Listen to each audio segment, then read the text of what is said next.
The Lagos State government has directed that the relief camp in Igando area be open to the more than 300 persons displaced by Sunday's pipeline fire.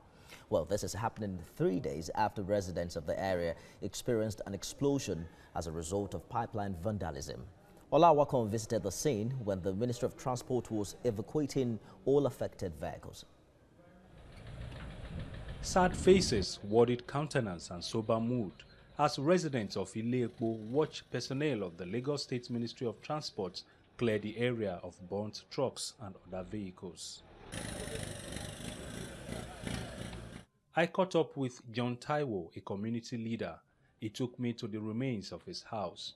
What Mr. Taiwo is wearing is all that he is left with. My house is a 3-bedroom flat bungalow and a room self-contained and a shop which my wife is using. So all got burnt. No pain, nothing that is escaped except this wearing and my trouser, and this is my bag. He says he had written several letters to both the federal and the state governments about the keg of gunpowder that they have been living on for years, but none yielded positive results. We wrote to the Ministry of Environment, Lagos State, to evacuate all the trailers or the vehicles at the NMPC line. They were asking for logistic, 0.6 million. Where will we get all this money? Anything, I don't have anything again. Taiwo Odugbesan's story is also pathetic. She's practically left with nothing. This cloth I'm putting on now is one of my sisters that bring it for me. Bra, pants, everything. I could not take anything out of the house. And I have a shop outside my house there that I just stock.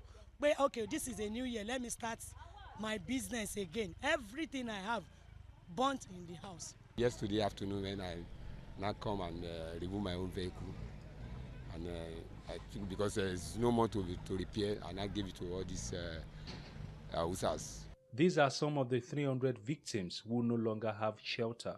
But the Lagos State government has directed that the Igando Relief Camp, operated by the state emergency managers, be opened to them. We are instructed to come and move these our people that their house burnt down totally to a camp, a refuge camp at Igando. And we have promised them that we are moving them today. That's why you can see them behind us. We are still expecting more of our vehicle to convey them to the camp that we have promised them by the state and the local government. Officials of the Lagos State Ministry of Transport claim only few trucks were found left to be evacuated from the more than 50 affected vehicles they counted earlier. As these affected trailers are being moved from the scene of the explosion to Alausa, it is expected that more work is done to ensure that this dastardly act of pipeline vandalism is put to an end. Ola Awakon, TVC News, Lagos.